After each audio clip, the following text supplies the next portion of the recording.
svojoj knjizi Ratiš i okolina u prošlosti i sadašnjosti Ređo Hankić, pisac iz Kruševice, između ostalog je zapisao: na početku napominjem da ćemo u ovoj knjizi posmatrati tezu o Ratišu na njegovom širem prostoru, odnosno na dvije riječne doline rijeka Spreče i Tinje, te okolne gradove i općine Gračanica, Lukavac, Srebrenik i Tuzla.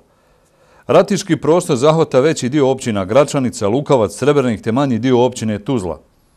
U austrougarskim kartama je ucrtan kao planina Ratiš sa 50-ak obilježenih kota koje se uzdižu od 400 do 596 metara nadmorske visine sa svim oznakama izvora, izvorišta rijeka, dolinica, zaravni, šuma, puteva i toponima, što ukupno predstavlja ratišku cjelinu sa dva različita riječna sliva rijeke Spreče koji je mnogo veći i obimniji kako po hidrološkom potencijalu, tako i po geografskom, te sliv rijeke Tinje sa mnogo manjim geografskim i hidrološkim potencijalom.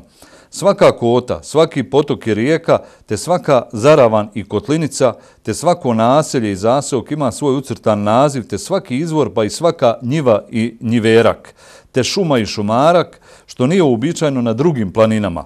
Ratiš je u svojoj burnoj prošlosti različito tretiran i posmatran.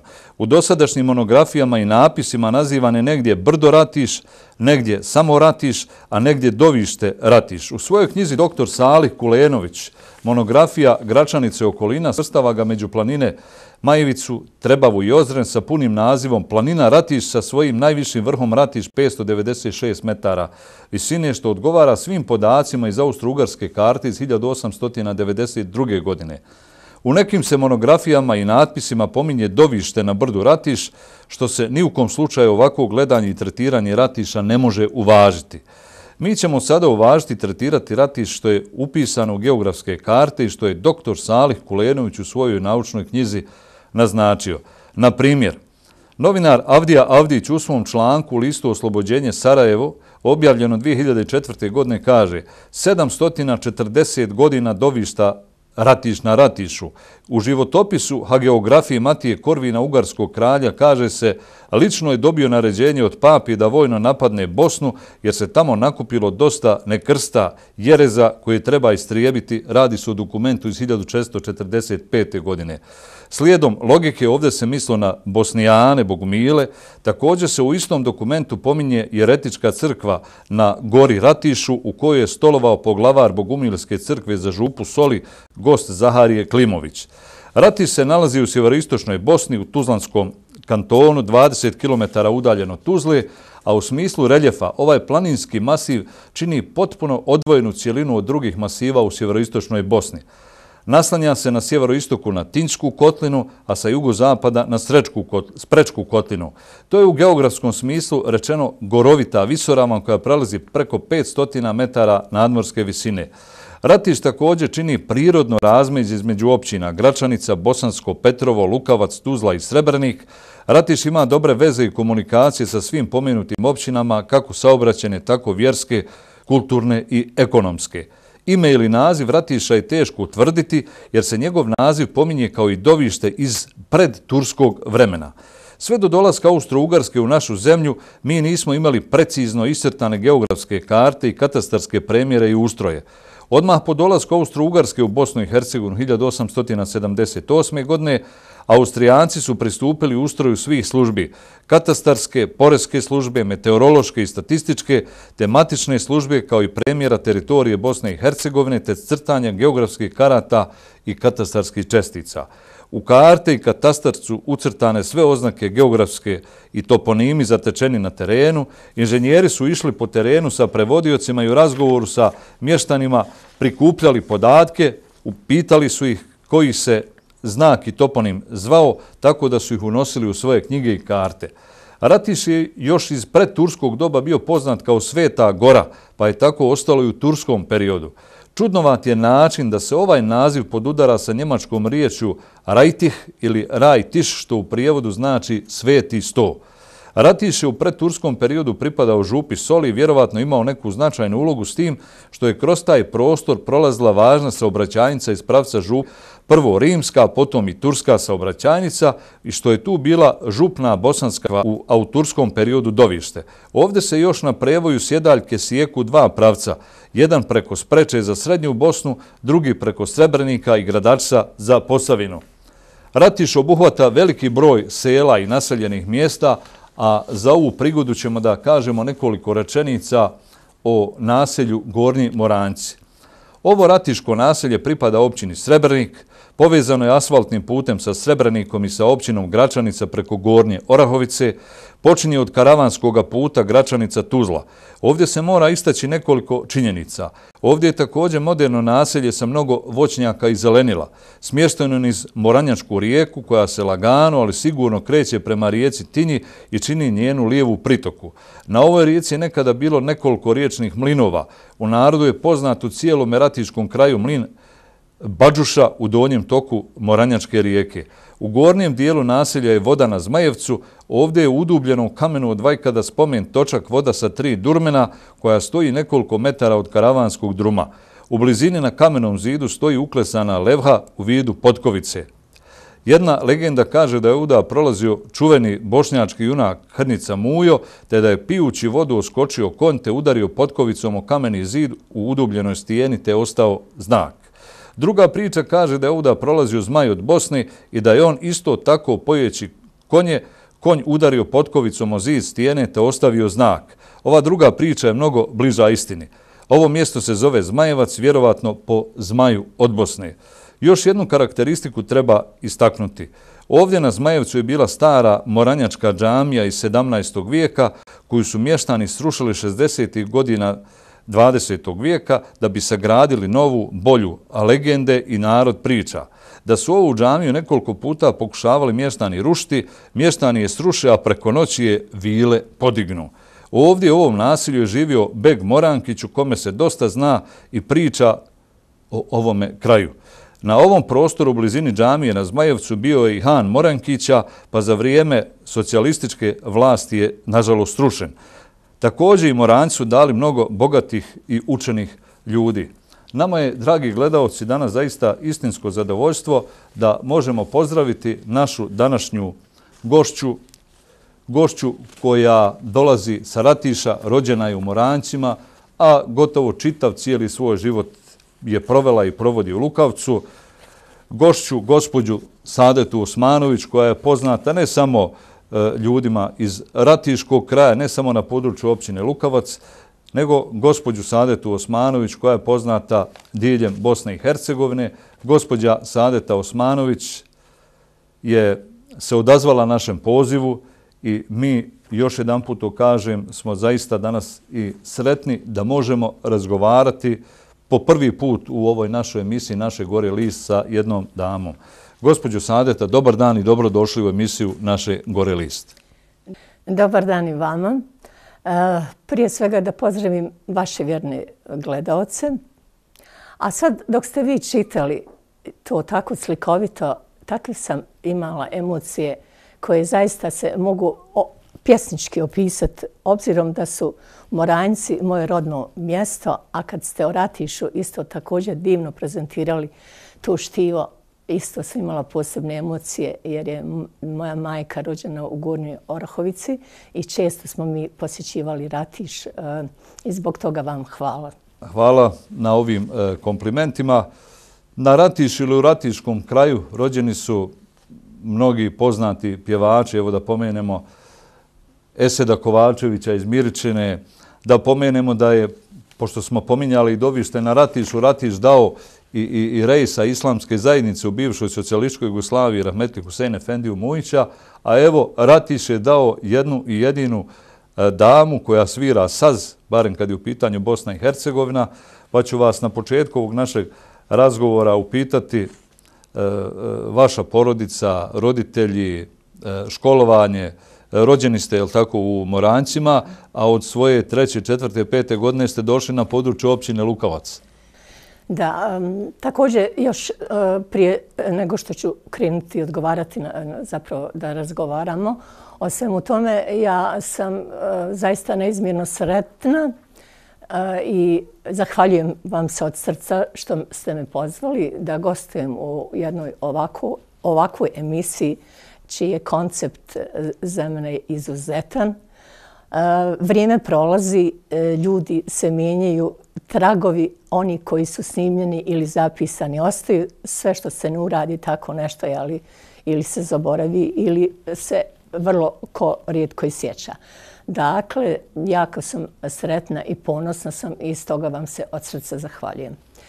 Kada je riječ o o mom životu, o mom djetinjstvu, ja sam rođena u mjestu Gornji Moranjci, općina Srebrenik, 1. marta 1954. godine. Potičem iz sedmočlane radničke potpune porodice koja je zapravo živjela u Gornjim Moranjcima. Ja sam drugo dijete po redu rođenja i kada sam ja imala 4 godine, majka koja je vizionar bila, kad sam ja saznala, odnosno spoznala tu njenu osobinu da je ona vizionar bila, tek poslije ću kalkulisati to i naše preseljavanje iz Gornjih Moranjaka, jer njena želja velika je bila da školuje djecu, da se približi Lukavcu, prvenstveno iz tog razloga, a drugi razlog je bio što je otac bio zaposlen u rudniku Mramor i teško mu je bilo putovati. Dakle, mi smo došli, preselili se, kupili su roditelji plac u selu Prline, široku okućnicu i napravila se kuća dvospratna gdje smo živjeli 5 djece, dakle 2 brata i 3 sestre sa roditeljima. Ambijent u kome sam ja odrastala, uvijek sam, kad sam imala te osjećaje u kakvoj sam ja porodici odrastala, odnosno kad sam te spoznaje dobila svojim odrastanjem, u kakvoj porodici, bila sam zaista ponosna iz razloga što odrasla sam u jednoj radnoj, poštenoj, vrijednoj porodici gdje su se poznavali autoriteti, gdje su se znali ko je autoritet i čija je glavna. Zapravo, otac je bio autoritet, međutim, nekako polako sa strane majčina je bila glavna, a to ću vam kasnije kroz tog razgovora i objasniti zašto tako mislim. Naravno, školovala su se djeca onako kako su oni zamislili, ali smo i puno radili. Dakle, svi smo imali radne zadatke, okućnica. Otac je radio, posle je prešao u komunalno preduzeće nakon rudnika Mramor. Jedna plata radnička, 5 se djece školuje. Imamo namirnice dovoljno, obradimo okućnicu, uvijek je med, otac je bio pčelar, puno pčela.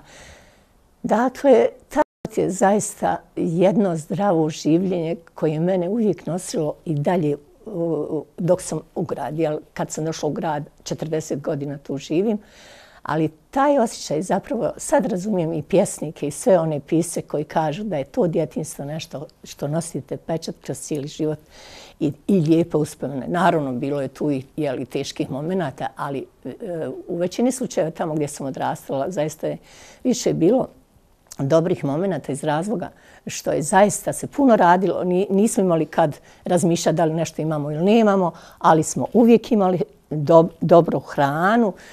Raditi smo morali.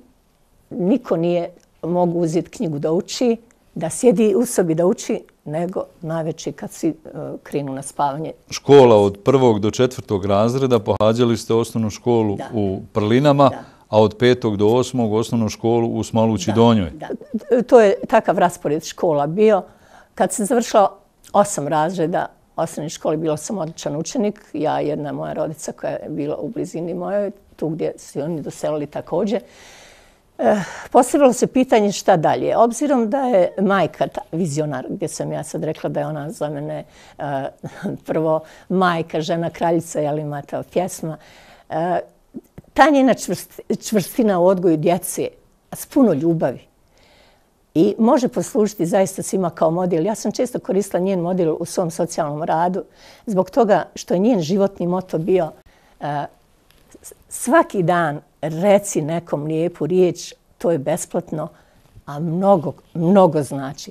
Dakle, ona je uvijek s ljubavlju imala autoritet da nas primora i da učimo i da odradimo svoje obaveze, ali je puna ljubavi i osmijeha, nikad nije, mislim, hoću da kažem da jedan model majke koja je toliko vodila brigu i toliko radila i toliko sticala i toliko zbrinjavala domaćinstvo i djecu iškolovala. Moja 2 brata su završila fakultete, 2 sestre srednje škole. Ja sam završila višu školu na Univerzitetu u Sarajevu, vanredno, naravno. Zanimljivost jedna za moju majku je to što je ona se za mene da ja krenem u srednju školu. Prvo žensko dijete, ja i moja rodica smo zapravo nas 2 bile, koje smo otvorile put školovanja ženske djece. Nije bio običaj, kad se završi osnovna škola, žensko je imalo svoje mjesto, tamo je da sprema darove za udaju i da to je zapravo običaj koji smo mi poštovali. Ali moja majka nije tako gledala. Ona je gledala i imala je veliku želju da opismeni svu djecu, i žensku i mušku. I onda je rasprava zapravo sa ocem. I ona je ultimatume postavljala, otac je pristao i kao danas sjećam se njegove riječi, ja naravno nisam se smjela javno pojaviti da slušam kad se vodila debata da li ću ja ići u srednju školu, ali sam isto tako silno željela. I otac je rekao, dobro, može da ide, a za sve što se desi, bilo šta da čujem, znači ti si odgovorna. I to je bilo, i sad kad se sjetim u pameti mojoj stalno, nigdje od željezničke stanice nismo micale, nigdje od škole. Stalno mi je bilo da neće neko prenijeti loše mom ocu o mojoj majci koju neizmjerno volim i da joj nešto napravi. Tako da je ona se zapravo izborila u selu, bila taj vizionar za školovanje ženske djece, a kad smo mi završile, zapravo bile odlične učenice, onda su ljudi počeli da upisuju u selu Prline svoju djecu, žensku. Početak školovanja ženske djece iz mjesne zajednice Prline, Saadeta Osmanović, tačnije Okić, vaše djevojačko prezime je Okić, vaša rodica, potom su slijedile generacije novih i novih djevojaka. Upisali ste srednju ekonomsku. Ekonomska škola je bila prvobitno dole na raskrsnici Macon Marije na onom uglu. Ono što imam potrebu sad da kažem jeste da zaista kad iz sela dođe neko u grad da se školuje, mora se susresti sa mnogim stvarima koje mora sam da prebrodi, inače je gotov, da tako kažem. Dakle, gradska djeca, seoska djeca. I onda procjena, ko je šta obukao, ko je šta obuo, kako smo, da li smo našminkane, da li nismo. Ja sam zaista izgleda dosta povukla genetike na svoju majku. Ja sam znala da ću ja nečim drugim dokazati tu odjeću ili šminku ili to. Nisam imala, ali sam od početka zajedno s mojom rodicom bile smo odlične i kad smo izgradili taj svoj autoritet u razredu i kad su nas profesori počeli prozivati po najboljem, onda su svi dolazili nekako da im pišemo zadaću i tako. Tako da smo mi već bile prihvaćene. Ja sam znala sa svojim znanjem ćeš biti prihvaćen, a bez obzira. Tako da je uvijek i ta činjenica stoji da treba se opismenjavati, treba učiti i zato sam da se ljudi, djeca zapravo školuju maksimalno dokle mogu. Naravno, ko ne želi, ne treba ga tjerati, ali će nešto drugo raditi. Završili ste ekonomsku školu. Malo prije kažete zbog respekta prema majci, što bi danas kazali, škola, stanica, putovali ste vozom, je li tako, u školu. Kruševica. Željeznička stanica Kruševica u Prlinama, dolazak kući, međutim pojavljuju se tu, ali tako, i prve ljubavi, prve simpatije. Vaš muž, Da, naravno. Ismet Osmanović, imamo ovdje mnoštvo prelijepih fotografija iz perioda vašeg srednjoškolskog školovanja i obrazovanja. Fotografija, svirao je gitaru, pa je vozio automobil, Fiću, 72., 3., 4. godine, to je kao otprilike danas automobil vrijedan 100.000 maraka. Ja sam se u 3. razredu ekonomske škole upoznala sa divnim momkom, hajde tako sad da se prisjećam, kad već učestvujem u ovoj emisiji koja me vratila u takvu jednu ljepotu, takvo proživljavanje svih tih momenata, pa zaista, kažem, od srca vam se zahvaljujem. U 3. razredu, dakle, srednje škole, upoznala sam s njim, počela sam se zabavljati u 3. razredu, kad sam posjetila prvi puta, dakle, igranka u Dobošnici, gdje su imali disko. Tad je Dobošnica bila napredno mjesto u odnosu na sva druga sela. Oni su imali disko klub, tamo je moj suprug, zapravo moj momak, mladić u to doba, prvo naše poznanstvo, svirao gitaru i onda je negdje dole u ćošku ugledao mene s pozornice, a na pozornici svirao pjesmu Mami Blu. To je meni bilo, pa kakav je to momak, ču neki jezik, tako, i te pjesme. Uglavnom, on je stalno govorio da posvećena ta pjesma je jednoj djevojci duge smeđe kose. Ja nisam znala da je to meni. Posle je drugarica došla iz škole ekonomske, kaže, Sata, sviđaš se jednom momku i tako. Uglavnom, mi smo se upoznali i zapravo zabavljali smo se godinu dana. Nakon godinu dana i završetka mog srednjoškolskog zapravo obrazovanja, ja sam počela prvo raditi. Počeli ste raditi, ali tako, zahvaljujući prije svega ocu, što bi danas rekli, preko veze. 1. oktobra, a već za 12 dana ste uplovili u bračnu luku. Tad je zapravo bilo tako vrijeme da je direktor rekao mom ocu, odmah ona mora da počne raditi, zato što je odlična učenica. Stručan kadar. Da. I ja sam završila školu i odmah sam počela raditi. Međutim, moj suprug je predosjetio da to ako zakasni, mislim da grad i sve te opasnosti koje vrijebaju u gradu, on je zapravo potrudio se i 12. oktobra mi smo 1973. godine sklopili bračnu zajednicu i dobili 2 predivna sina. Da. Fikret i Nermin. Poznajemo ih, zlatni dječaci, i oni su se, zahvaljujući prije svega vama i vašem mužu, u ranoj mladosti počeli baviti različitim društvenim aktivnostima. Pa jedno vrijeme, sjećam ih se, ima to negdje na ovim fotografijama, da su svirali u limenoj glazbi, u duhačkom orkestru kojeg je Lukavac u to vrijeme imao. Kad je u pitanju komunalno preduzeće i te vaše prve godine radnog angažmana, kako se danas prisjećate tih momenata? Ljudi su tad bili, zapravo tad i danas su ljudi, ali uvijek susretljivi kad je u pitanju, kada dođe pripravnik. Imala sam punu podršku i pomoć kolega u komunalnom.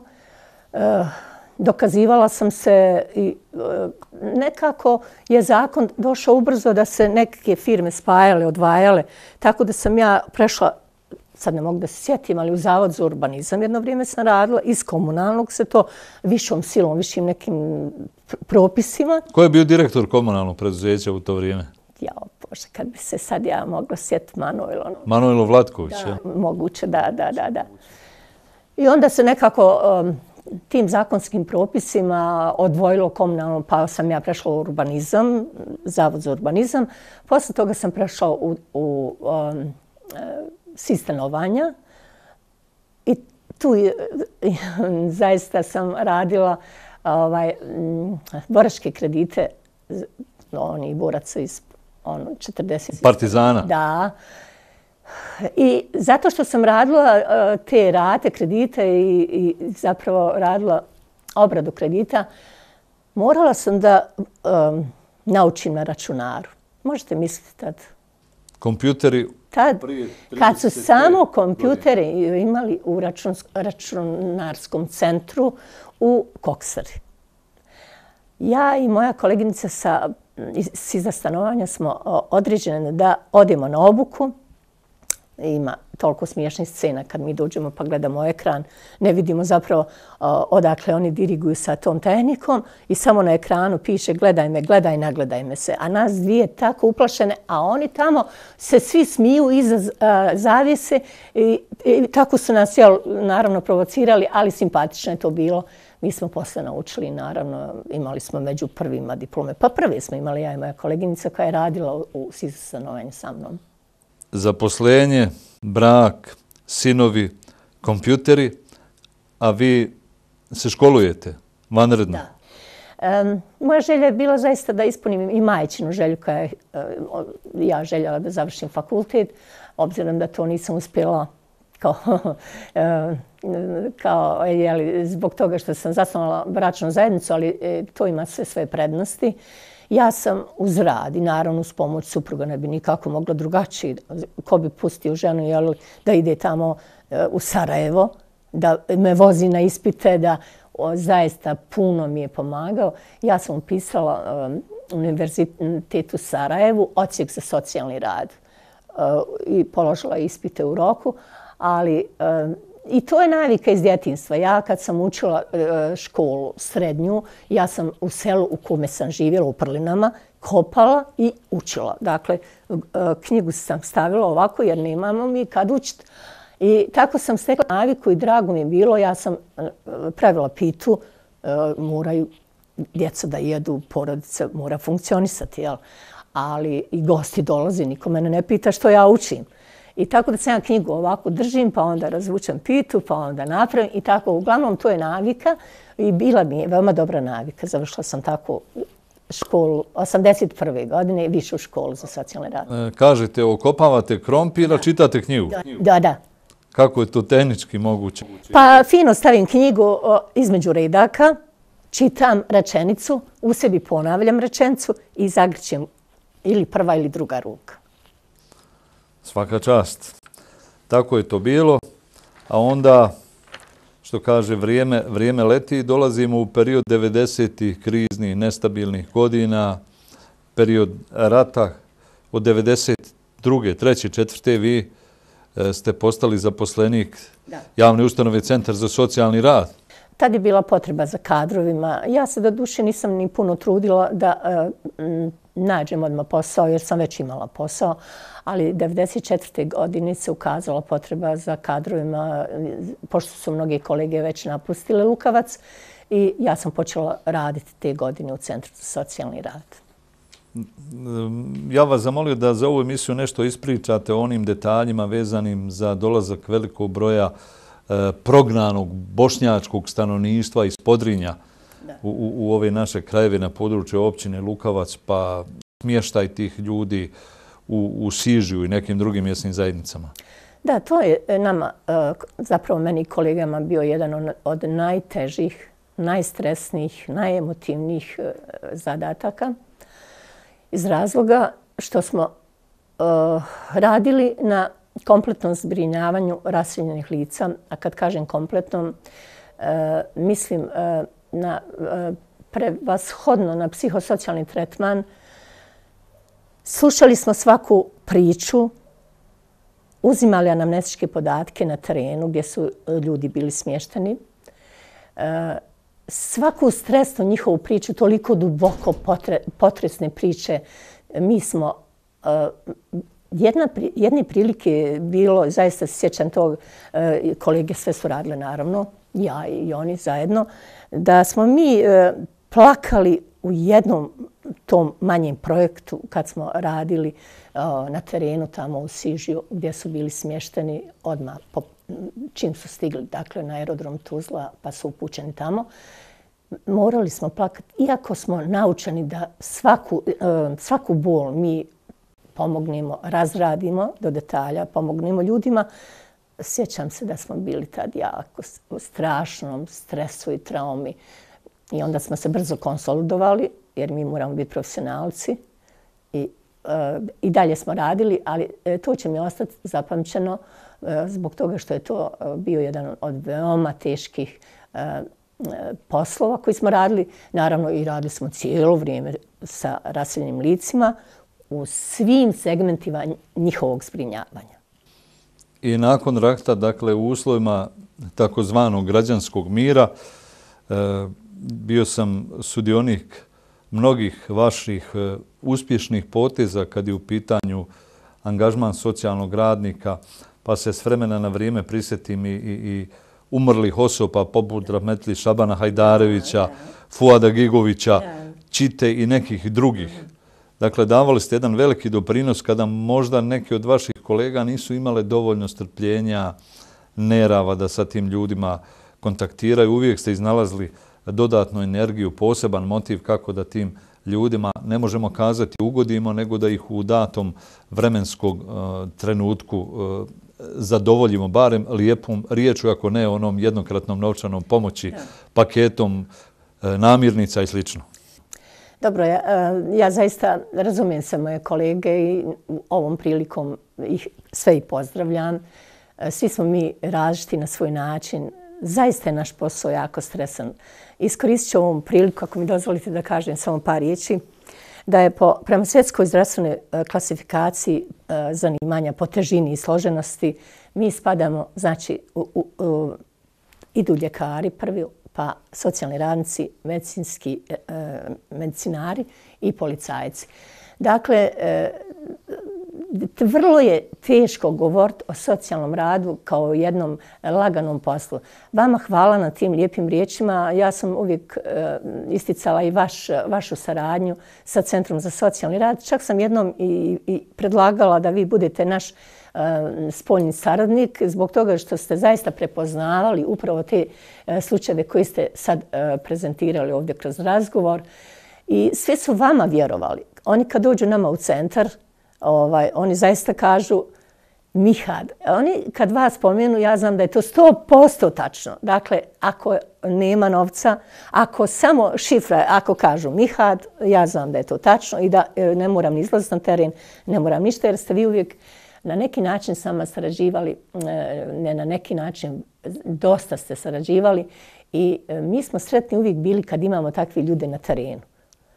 Mi smo osjetili, zapravo ja sam prva znala da ste vi empatiju imate u sebi, da prepoznajete ljudske nevolje i dosta se vremena zapravo utrošili da dođete s tim ljudima. Ja sam vas posmatrala, vi dođete s njima, znači ne pratite svoje vrijeme, zašto vama treba vaše vlastito vrijeme, slobodno, vi dođete sa strankama. Tad ste me oduševljavali zato što je to za nas bilo nešto mi trebamo da cijenimo i kamo sreće da u svakom mjestu ima bar takvi 10 ljudi. Što kažete, spoljnih saradnika i ljudi koji mogu u izvjesnom smislu biti od konkretne i praktične pomoći i koristi, a vi ste uporedo sa radom u Centru za socijalni rad, dakle posebno u ovom periodu, jer poslije rata radili na edukaciji, Švedski fakultet iz Štokholma, psihosocijalna podrška. Molim vas da nešto kažete na tu temu. Pa ja sam imala sreću da pohađam seminar. Zapravo, mislim na prijedlog kolega iz Tuzle, ja sam dobila poziv da pohađam seminar Svjetske zdravstvene organizacije. U Tuzli mentalna, znači psihosocijalna pomoć osobama sa traumom. Na tom seminaru zaista bili su svi vrhunski stručnjaci iz inostranstva, među njima i naši doktori, socijalni radnici. Između ostalih ljekara bio je i naš uvaženi profesor svjetskog, da kažem, da renomea, zaista. Mi smo sretni što ga imamo, profesor, doktor Sinanović, koliko već titula ima, ja ne mogu, ali tad sam na tom seminaru vidjela koliko ga ljudi cijeni. Tek je počeo bio seminar. On je isto tako predavao i onda su prilazili nama stranci i pričali nam kako imamo vrhunskog stručnjaka. Dakle, imala sam čast da pohađam taj seminar, edukovana sam i završila sam 2 godine. Posle, na prijedlog tih Šveđana, izabrana sam između 13 socijalnih radnika u Bosni i Hercegovini, da pohađam 2 godine, znači seminare. Po cijeloj Bosni smo išli, nas 13 socijalnih radnika, i to mi isto veoma velika čast, zato što sam izabrana da 2 godine se edukujem na pružanju psihosocijalne podrške i pomaganja u traumi porodicama u nevolji. Kad sam završila 2 godine edukacije, nas 13 je dobilo te certifikate i sad s njima, dakle, ja mogu držati seminare, mogu raditi sa psihologom, otvoriti privatno nešto također, u saglasnosti naravno sa Ministarstvom za rad i socijalnu politiku.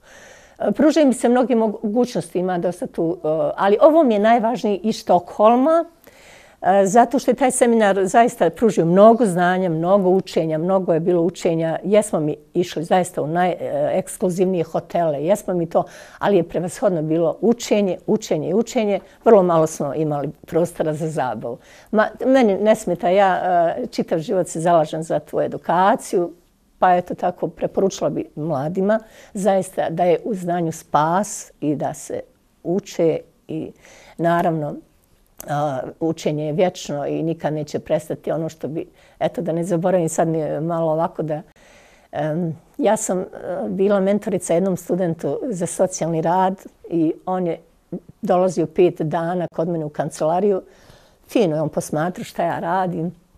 6. dan je došao i kaže ovako: znate šta, vama hvala, ali ja odo, brate, da se ispišem. Ja ne mogu ovo gledati očima, kamoli da radim. Ima i takvi slučaje, dakle, i dobro je. Ako neko ne može da prihvati posao, treba da izađe iz njega. Ja sam pristalica da ljudi rade ono što voli. Naravno, nismo mi zemlja od tog, kako bi sad rekla, tako organizovana da može prvo napraviti neku selekciju šta omladina voli da radi, pa da radi. Nego upiši ovaj fakultet jer ima mjesta ili nema mjesta. Zato na zapadu je to sasvim drugačije. Ja sam imala prilike da vidim. Ako afiniteta mladi imaju za neku oblast, iz neke oblasti gdje pokazuju zanimanje lično i zadovoljstvo, može biti dobar radnik. I kad bi mi napravili tu selekciju, onda bi bilo sasvim drugačije. Dakle, muzika, ekonomija, socijalni rad, druženje, humanitarni rad. Vaša djeca, vaši sinovi, Fikret i Nermin, poznati su mi kao ljudi koji vole muziku, koji je praktično poznaju, koji sviraju određene muzičke instrumente. Sjedinjene Američke Države, vaš sin Nermin. Otkud naš Nermin u Americi? Pa on je radio u ESFOR-u, kad je ESFOR bio tu, radio je i onda je saznao od svog šefa da u Mađarskoj se vrši prijem studenata na univerzitet u Beaumontu u Teksasu. Položio je prijemni, 3 predmeta, ne sjećam se tačno, naravno engleski pod broj 1, mislim da je matematika i sad ne mogu pogriješiti, treći, uglavnom 3 ispita. Konkurso, otišao, zaradio novac vlastitim radom, otišao, završio, postao elektroinženjer. 2002. godine je postao je, stekao zvanje elektroinženjera. Onda sam ja otišla tamo na svečanu dodjelu diploma i kako je Nermin takav kakav jeste, voli da pokaže sve što ima da se pokaže turistički u tim mjestima. Ja sam zaista mnogo toga obišla, ja sam vama prezentirala i slike. Ja kao da živim jedan san, kao da se još ne mogu probuditi iz toga, da se to meni ne događa, da sam bila u Bijeloj kući u Teksasu. A u rodnoj kući Ernesta Hemingwaya? A to je posebna priča. Vidjeli ste i onaj krevet Hemingwaya. Ja sam rekla da pored napišite da je to Ernestov krevet. To je bilo u Majamiju kad je Nermin magistrirao zapravo zvuk, akustiku, dobro. To je bilo 2005. godine, znači 2 puta sam išla u Ameriku, 2002. i 2005.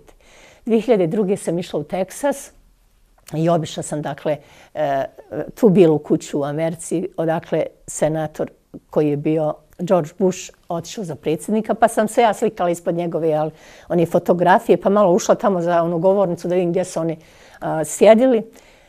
Onda sam bila u San Antoniju, to je jedan grad gdje je Davy Crockett, čini mi se, gdje su se jug i sjever borili. Tako da Meksički zaljev, piramide, cvijeća, čudo svjetsko i tako, to je prvi dio 2002. A 2005. On je magistrirao na univerzitetu u Majamiju zapravo, i ja sam otišla tamo i također vidjela sva ta čuda. A kad me Nermin pitao da li sam pročitala knjigu Ernesta Hemingwaya, a ja hodam po njegovoj kući, ja sam rekla Nermine, jesam, ali do pola. Ali stvarno Starac i more, da otkad se bore cijelu noć, rekao sa onom ribom, nisam, ali obećavam ti da ću pročitati kad se vratim u Bosnu. Međutim, još uvijek nisam do kraja, ali moram obećanje izvršiti. Starac i more će biti vaša omiljena knjiga u narednim danima. Nermin šta trenutno radi? U kojoj kompaniji?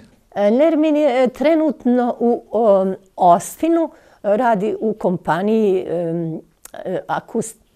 radi zapravo na radnom mjestu magistar akustike i on ide po terenu po cijelom svijetu, znači radi te stvari. Sad je trenutno u Njemačkoj na terenu. Aviokompanija, pa zuvanje u ušima, patent. To je kad je on završio magistarski u Majamiju, bio je on zaposlen dakle u aviokompaniji prije nego što je završio, magistrirao, jer je isto dodatni izvor prihoda.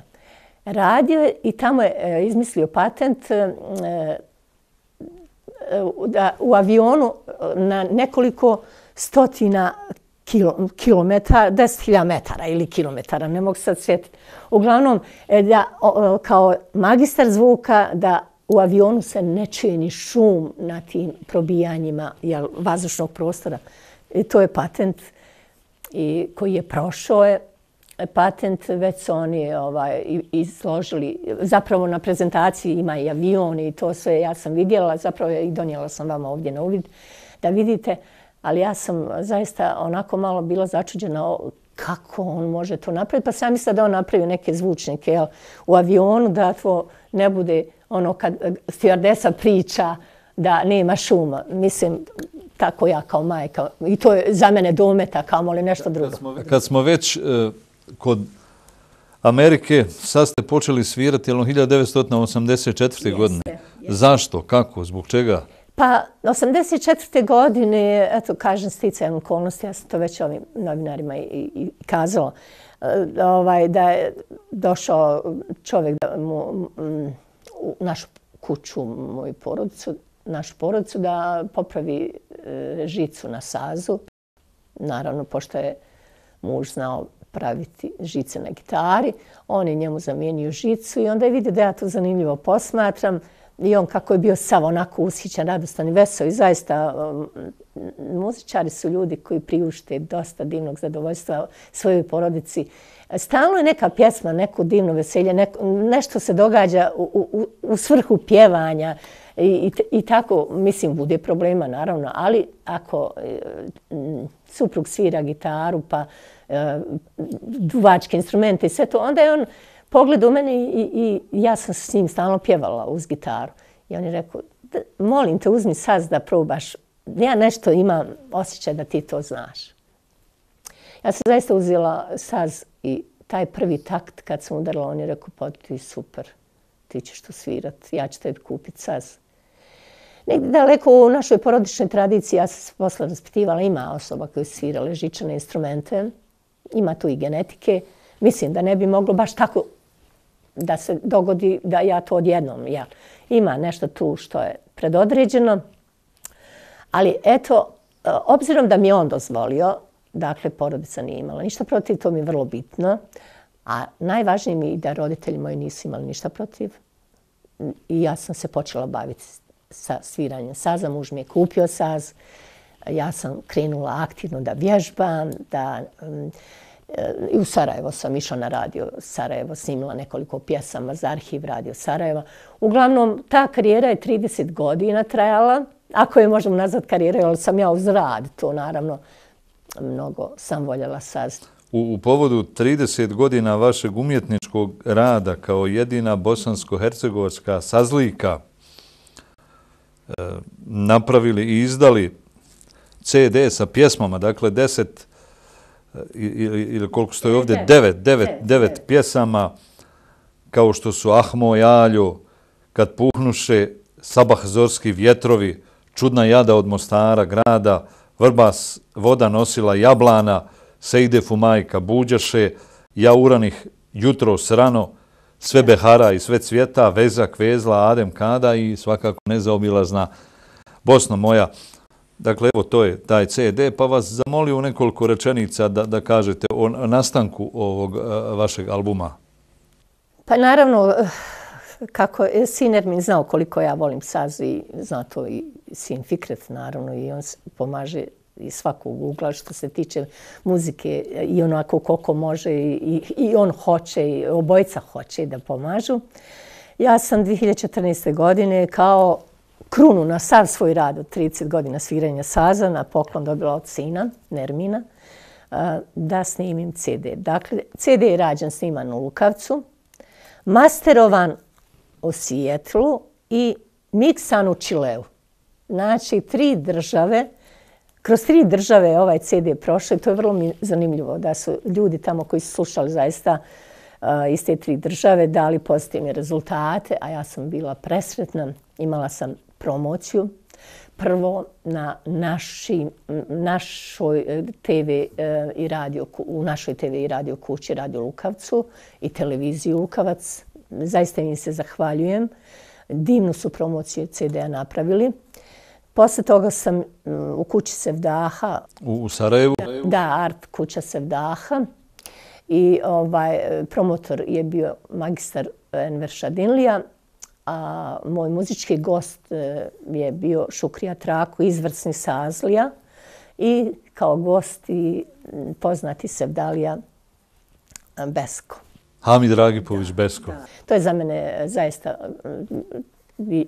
na neki način, ja neću reći da sam preskromna, ali mogu ja zato što sam, mislim, najbolje kad čovjek ide od skromnije, pa kad mu se nešto dešava ovako, onda to ne bude izuzetno. Jeste, gospođo Saadeta, lijepo je da čovjek u životu bude skroman, ali skromnost često mnoge ljude košta. Dakle, može skromnost biti vrlina, ali ne pretjerivati ni sa skromnošću. Vratimo se u 2003. 4. 5. Sjećate se snimanja za jednu emisiju radija Bosne i Hercegovine, Nisa Hajdarević, Šojko. U Puračiću. Da. Puračiću gdje ste i vi bili. Da. Tamo smo snimali, zaista Enisa poznata, voditeljica.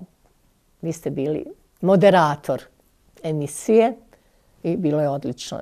Bio naš jedan sugrađanin, Puračak, Elmin Husić, svira šargiju i tako. I tad je gospođa Hajdarević Šojko kazala da nikada do tog momenta nije zabilježila nešto tako. Dakle, saz i šargija. Jeste, napravili smo, ali to je bilo znači neplanski. To je bilo iznenada i mi smo sastavili naše instrumente i počeli smo svirati i tako je to lijepo ispalo i lijepo zvučalo i onda smo dobili komplimente. Zaista je to je iznenada bilo. Dakle, vi ste, zahvaljujući sazu i vašoj upornosti i talentu, uspjeli da lukavačku muzičku scenu predstavite, afirmišete u različitim emisijama. Pa u jednom od primjeraka magazina za žene Azra, jel tako, evo to je taj, stoji tekst u kojem piše: pjevanje i sviranje učila od djeda, oca, dajđe i supruga, gostovala u Švedskoj, Makedoniji, Hrvatskoj, vrijedan član riznice Sevdaha u Lukavcu, a svirala je i Valentinu Insku u Banja Luci. To je bio svjetski dan turizma, odnosno dodjela zlatne turističke ruže, gdje su bile pozvane i sazli iz Lukavca i Tuzle. Mi smo imali vrlo malo vremena da vježbamo. pjevali smo pjesmu Banja Luko i Ta tvoja sela. Ja sam bila ženski vokal i sjedila sam ovako. Meni taj se snimak čini kao Eurovizija i sad kad ga gledam i sad u publici su svi iz vlasti bili i Republike Srpske i cijele Bosne i Hercegovine. Dakle, i među njima visoki predstavnik. Jer je značajan datum dodjela Zlatne turističke ruže veoma važan događaj. Dakle, u ovoj emisiji imamo malo što bi kazali, originalne sazlijske muzike u interpretaciji gospođe Saadete Osmanović, a i u magazinu Stav vidimo novinarka Almar Nautović zaista je napravila jednu divnu priču pod naslovom Rapsodija milozvučnih taktova otvara mnoga vrata. Dakle, ovo je taj tekst i u intervjuu za ovu novinu ste kazali: teška su vremena i za preživljavanje, pa bi bilo iluzorno zahtijevati od države da pomogne sazu, tako da sve ostaje na individualnim naporima kao i radu udruženja Sazlija. Dakle, ovo naše udruženje Lukavačko, Tuzlansko, kantonalno, kako god da ga nazovemo, je prepušteno na milost i nemilost. Vi se snalazite, dosta dobre stvari kad je u pitanju saz i općenito muzika radite, ali mi smo svakako opet tu i kod bosansko-hercegovačke dijaspore, govorim to isključivo radi naših inženjera, magistara, doktora koji su priznati u svijetu, a da su kojim slučajem u Lukavcu ili Bosni i Hercegovini, ne znam kakav bi bio njihov status. Evo tu je i fotografija i tekst našeg mladog bosansko-hercegovačkog naučnika, magistra Nermina Osmanovića, vašeg sina. U ime ove naše ekipe ja se želim zahvaliti Nerminu na podršci, dakle i Nerminu i Fikretu, kad je u pitanju vaš umjetnički život, a naše gledaoce još jedanput pozivam da pogledaju i ovu emisiju i sve naredne emisije iz serijala naše Gore list. Gospođo Saadeta, zaista mi je bilo iskreno zadovoljstvo i čast da ste bili naš gost. Ja vas želim za kraj ovog razgovora najljubaznije pozdraviti i još jedanput hvala. Izvolite, završite emisiju. Ja uživala zaista kroz ovaj razgovor. Prisjećajući se svih ovih događaja, vratili ste me u to vrijeme gdje sam se zaista super osjećala i dobro i imala sam ugodne trenutke ovdje. Hvala vam od srca, a ovim putem bi zaista htjela samo još da kažem da imam jedan veliki pozdrav za moju unuku Lenu, koja ima 8 godina, koji je i moj veliki kritičar u sevdalinkama i kad pjevam ona čuje svaki ton. Da li sam negdje nešto ili nisam pogriješila. Nedavno sam snimila 4 sevdalinke uz gitaru. Dakle, Nermin je poslao tim videolinkovima svoju instrumentalu gitari. Ja sam otpjevala 4 sevdalinke i moja unuka je na papir sve napisala gdje sam pogriješila kad sam ja preslušala i kad je moj Fikret sin pregledao i on je zaista vidio da je to tako.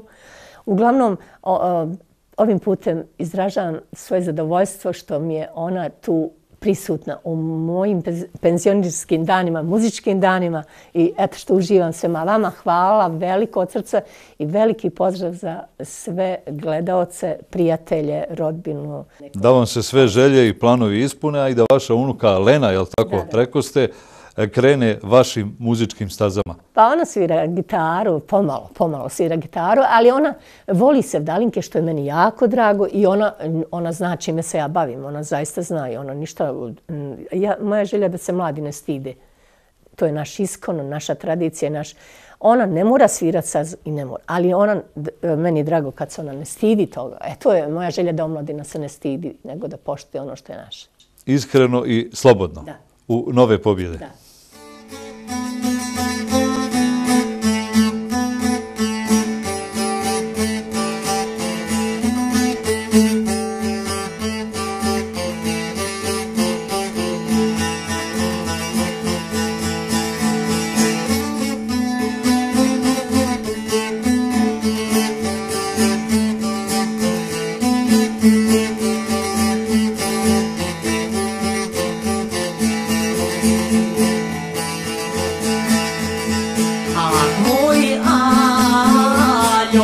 Crne oči, fine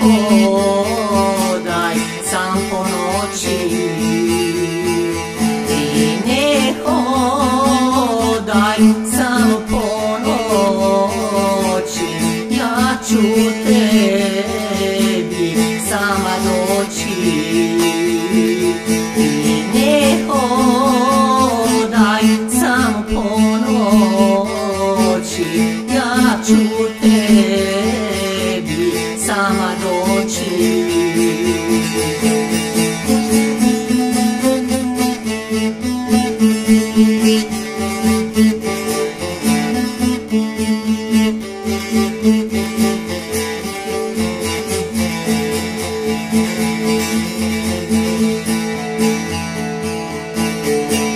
Ja ću tebi sama doći, sama doći do ponoći.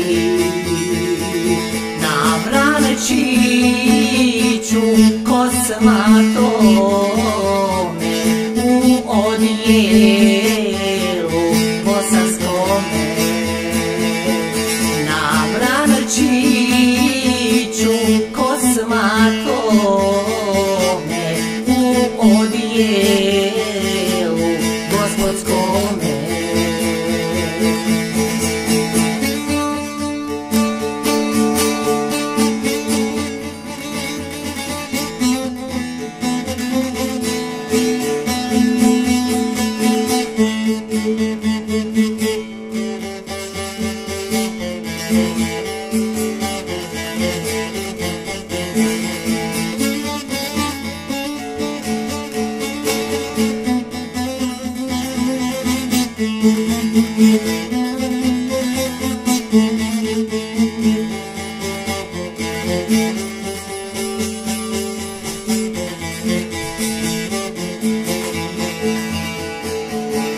Moj se vranac uz brige penje, nogom staje na kamenje.